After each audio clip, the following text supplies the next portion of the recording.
Hello everyone. हम लोग Spinoza के द्रव्य विचार पर चर्चा कर रहे थे और द्रव्य विचार पर हम लोगों ने चर्चा कर लिया था। तो आज हम लोग स्पिनोजा के गुण विचार और स्पिनोजा के विकार गुण विचार और विकार पर बात करेंगे। तो जो गुण विचार है उसमें कई चीजें हैं। गुण विचार, जो पहली चीज है वो है गुण वे धर्म हैं जिन्हें बुद्धि द्रव्य का स्वरूप समझती है।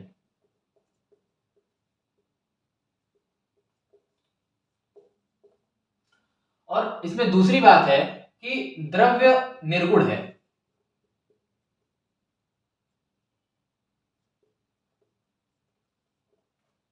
और तीसरी बात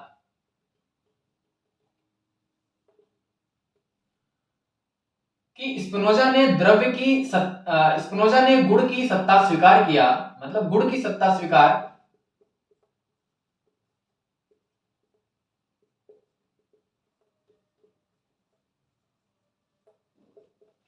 क्यों की? गुण से द्रव्य का ज्ञान होता है।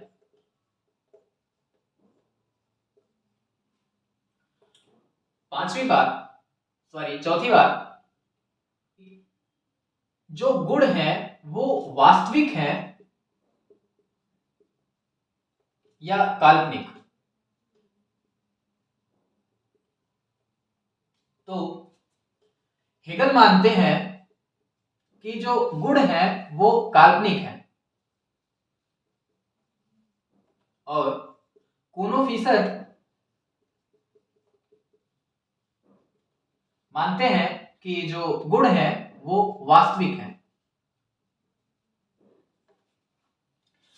तो ये स्पिनोजा के गुण विचार का सार है। गुण विचार में ये प्रश्न उठता है कि गुण क्या है? गुण क्या है?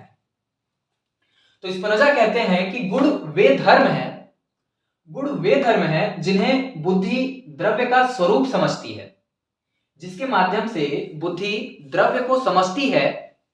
मतलब गुण के द्वारा ही बुद्धि द्रव्य को समझती है। जैसे मिठाई में मीठापन होता है तो मीठेपन की वजह से हम लोग मिठाई को जानते हैं। इसी तरीके से द्रव्य में जो गुण है वो उसका धर्म है, जिसके माध्यम से हम लोग उस द्रव्य को जानते हैं। किसी भी वस्तु में दो धर्म होते हैं, दो तरह के धर्म होते हैं, एक स्वाभाविक धर्म और एक आगंतुक धर्म। जैसे मिठाई की अगर हम लोग बात कर रहे थे तो मिठाई का जो मीठापन है वो उसका स्वाभाविक धर्म है, क्योंकि मिठाई के मीठेपन के बिना हम उसे मिठाई नहीं कह सकते। तो जो स्वाभाविक धर्म होता है वो उसके बिना उस वस्तु की सत्ता या उस वस्तु की कल्पना नहीं की जा सकती। मतलब कि वो जो उसका स्वाभाविक धर्म है वो उस वस्तु के हमेशा साथ रहता है। जैसे अगर मिठाई का मीठापन है और मिठाई का रंग और मिठाई का आकार, ये सब सारी चीजें उसका आगंतुक धर्म है, लेकिन मिठाई का जो मीठापन है वो उसका स्वाभाविक धर्म है। किसी भी मिठाई को, अगर किसी भी मिठाई में मीठापन नहीं है तो हम उसे मिठाई नहीं कहेंगे। उसी तरीके से जो गुण है वो द्रव्य का स्वाभाविक धर्म है, जिसे बुद्धि द्रव्य का स्वरूप समझती है। उसके बाद प्रश्न उठता है कि क्या द्रव्य निर्गुण है? तो स्पिनोजा कहते हैं कि हाँ, द्रव्य निर्गुण है। द्रव्य के निर्गुण होने का अर्थ यह है कि मानव बुद्धि के द्वारा, जो मानव बुद्धि है उसके द्वारा कल्पित कोई भी गुण द्रव्य पर आरोपित नहीं किया जा सकता। इसका मतलब यह है कि मानव की बुद्धि इतनी विकसित या फिर इतनी विशाल नहीं है कि उसमें ईश्वर के गुणों की कल्पना की जाए। हाँ, मानव दो गुणों से परिचित है और वो दो गुण हैं चित और अचित। मतलब क्या द्रव्य निर्गुण है? तो स्पिनोजा कहते हैं कि हाँ, द्रव्य निर्गुण है, क्योंकि मानव बुद्धि में कल्पित कोई भी गुण ईश्वर पर आरोपित नहीं किया जा सकता। उसके बाद फिर प्रश्न उठता है कि क्या जो द्रव्य है वो वास्तव में निर्गुण है? तो स्पिनोजा इसका जवाब देते हैं और कहते हैं कि द्रव्य मानव की दृष्टि से, मनुष्य की दृष्टि से द्रव्य निर्गुण है, क्योंकि मनुष्य के बुद्धि में कल्पित कोई भी गुण उस पर आरोपित नहीं किया जा सकता, इसलिए मानव के लिए द्रव्य निर्गुण है। लेकिन ईश्वर की दृष्टि से उसमें अनंत धर्म है। ईश्वर की दृष्टि से उसमें अनंत धर्म है, इसलिए वो सगुण है। ईश्वर की दृष्टि से द्रव्य सगुण है।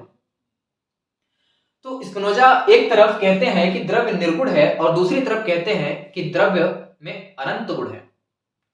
तो ये दोनों में विरोध आ जाता है कि एक तरफ तो स्पिनोजा कहते हैं कि जो द्रव्य है वो निर्गुण है, तो क्या द्रव्य में सच में गुणों का अभाव है? क्या द्रव्य में गुणों का अभाव है? तो स्पिनोजा कहते हैं कि नहीं, द्रव्य में अनंत गुण हैं, द्रव्य में गुणों का अभाव नहीं है। स्पिनोजा कहते हैं कि द्रव्य के निर्गुण कहने का अर्थ यह कतई नहीं है कि द्रव्य में गुणों का अभाव है। स्पिनोजा कहते हैं कि द्रव्य में अनंत गुण हैं, द्रव्य या ईश्वर में अनंत गुण हैं, लेकिन उन गुणों की कल्पना एक मनुष्य नहीं कर सकता, इसलिए मनुष्य के बुद्धि में कल्पित कोई भी गुण ईश्वर पर आरोपित नहीं हो सकता, इसलिए जो द्रव्य है वो मानवों के लिए निर्गुण है। तो इस प्रकार स्पिनोजा जवाब देते हैं और उसके बाद प्रश्न उठता है कि स्पिनोजा ने गुणों की सत्ता को स्वीकार क्यों किया?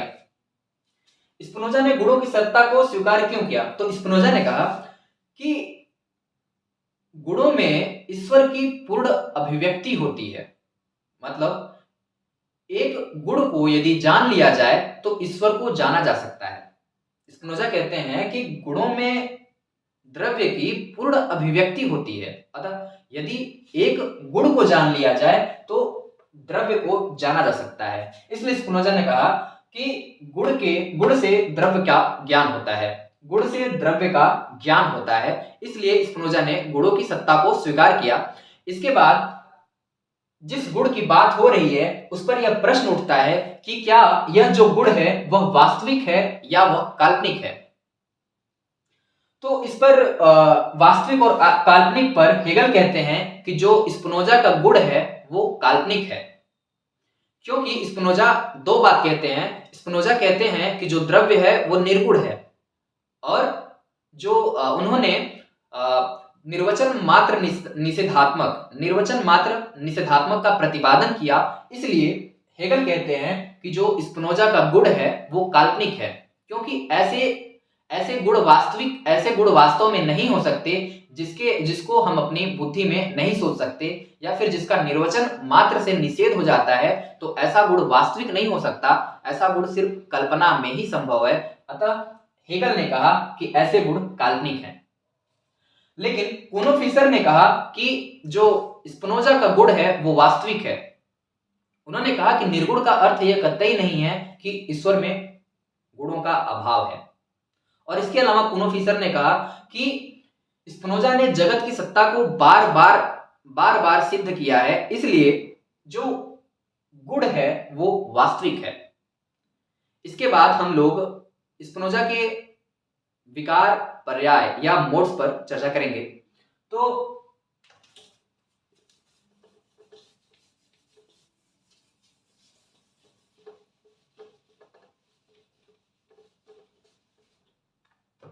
विकार या पर्याय,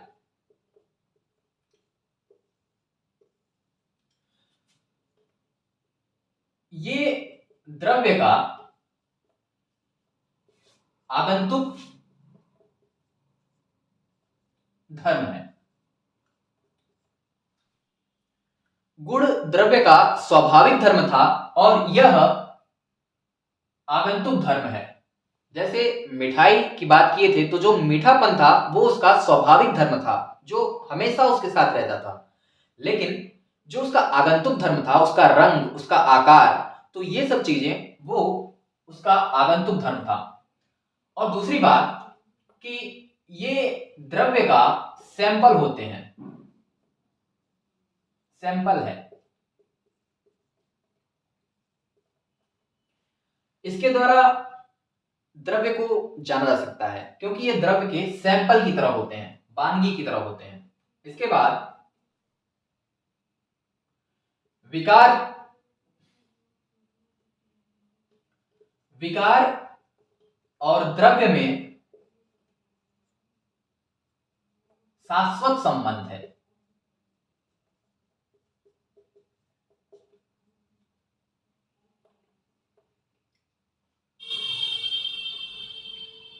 अंतर, द्रव्य और विकार में जो अंतर है, ये अगर द्रव्य है, ये विकार, तो द्रव्य नित्य है और विकार अनित्य है। इसके अलावा द्रव्य स्वतंत्र है, विकार परतंत्र है। द्रव्य एक है और विकार अनेक है।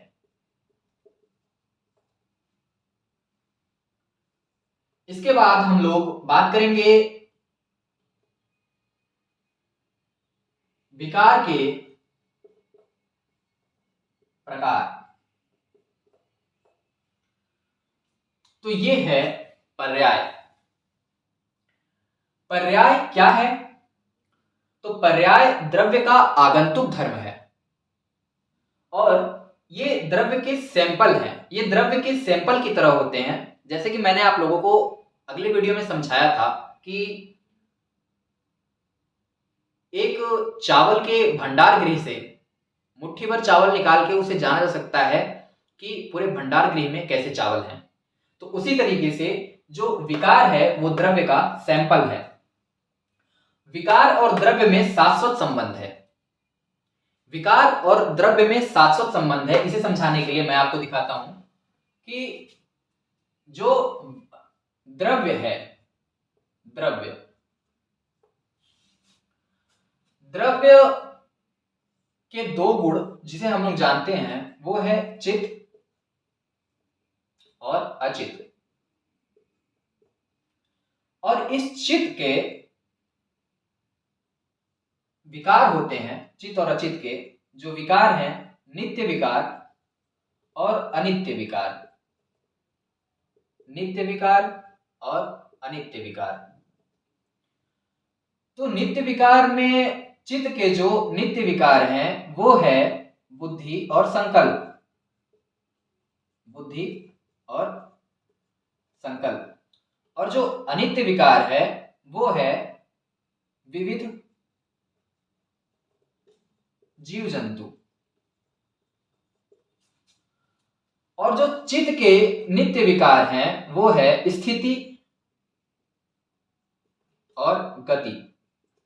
और जो अनित्य विकार है वो है विविध जड़ वस्तु। तो विकार और द्रव्य में शाश्वत संबंध है। जब से द्रव्य है, मतलब जब से ईश्वर है तब से जगत है। क्योंकि यहां पे ये बात किया गया था कि ईश्वर ही जगत है और जगत ही ईश्वर है। तो ये जो विविध जीव जंतु, बुद्धि, संकल्प, विविध जीव जंतु, स्थिति, गति और विविध जड़ वस्तुएं, इनको मिलाकर बनता है जगत। यानी कि जगत भी ईश्वर का विकार है, यानी कि जगत ईश्वर का विकार है। तो जब से ईश्वर है तब से द्रव्य है, क्योंकि ईश्वर ही जगत के रूप में कन्वर्ट होता है, ईश्वर ही जगत के रूप में बदलता है। क्योंकि यह गुणों के रूप में, पहले गुणों के रूप में और इस गुण के विकार के रूप में फिर ये जगत बनता है। इन गुणों के विकार के रूप में ईश्वर जगत बनता है। तो जो द्रव्य यानी कि ईश्वर और जो जगत है उसमें शाश्वत संबंध है। इसलिए यहां पे कहा गया कि विकार और द्रव्य में शाश्वत संबंध है। उसके बाद यहां पे बात आती है कि इन दोनों में अंतर है कि द्रव्य नित्य है और विकार अनित्य है। द्रव्य स्वतंत्र है, विकार परतंत्र है। द्रव्य एक है और विकार अनेक है। तो इसके बाद बात आती है कि आखिर विकारों की सत्ता स्वीकार क्यों की गई, कि विकार की सत्ता क्यों स्वीकार की गई, विकार की सत्ता क्यों स्वीकार किया गया। क्योंकि विकार के माध्यम से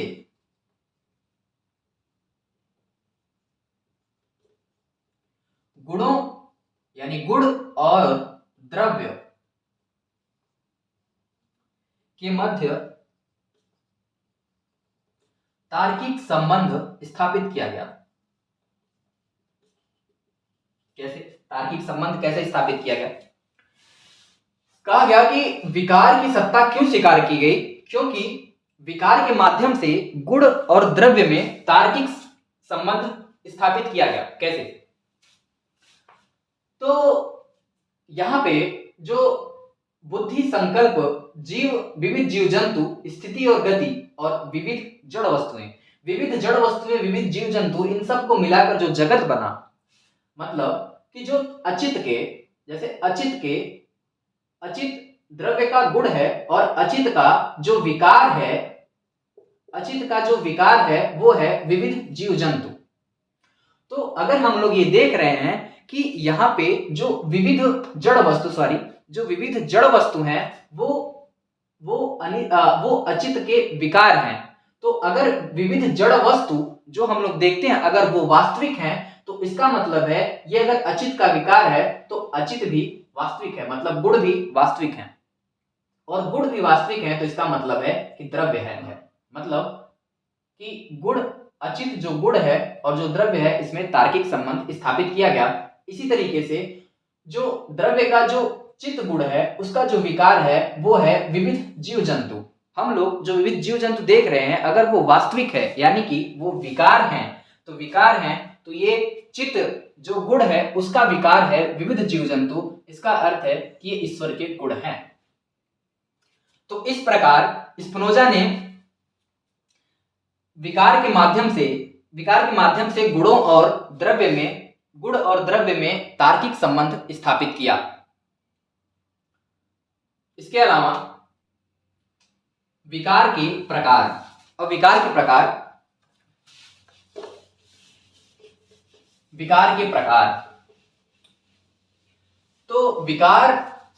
दो प्रकार के हैं। इसे हम लोग देखते हैं कि जो द्रव्य है, फिर से बनाएंगे इस फिगर को अच्छे से, जो द्रव्य है ईश्वर, इसके दो गुण हैं जो मानव जानता है, वो है चित्त और अचित। और चित्त के जो विकार हैं, दो तरीके के विकार होते हैं, नित्य विकार और अनित्य विकार। तो जो चित्त के नित्य विकार हैं वो हैं बुद्धि और संकल्प। जो चित्त के अनित्य विकार हैं वो है जीव जंतु। और जो अचित का नित्य विकार है वो है स्थिति और गति। और जो अनित्य विकार है वो है जड़ वस्तु।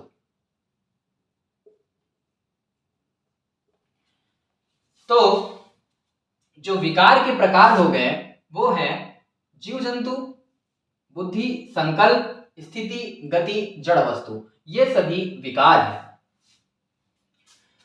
तो ये सभी विकार हैं और ये जो द्रव्य है ये सबसे पहले गुण के रूप में आरोपित होता है, उसके बाद इन गुणों से फिर ये आगे बढ़कर फिर ये विकार के रूप में बदल जाता है और ये विकार सब मिलकर उसके बाद जगत बनता है। इन विकारों से जगत बनता है। इसीलिए कहा जाता है कि जो जगत है वो ईश्वर का विकार है। इसीलिए कहा जाता है कि जो जगत है वो ईश्वर का विकार है, और जब से ईश्वर है तब से जगत है। अतः विकारों और द्रव्य में शाश्वत संबंध है। तो आज के लिए हम लोग बस इतना ही रखते हैं। आज के लिए थैंक यू। लाइक करिए, सब्सक्राइब करिए और शेयर भी किया करिए और कमेंट भी किया करिए।